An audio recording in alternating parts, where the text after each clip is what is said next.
My form of entertainment in my old village site. Before the introduction of PlayStation and Nintendo, this is what we did for fun, as well as singing and dancing. So in the old days, we would use something called sinew. It's the tendons coming off of a caribou or a moose, and or we would use seal.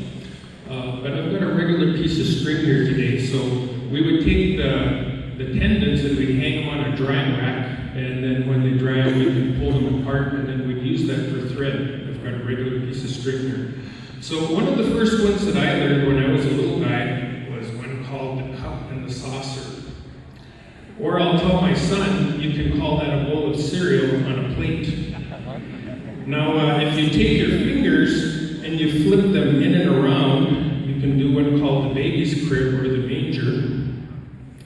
And then the manger will turn into a star.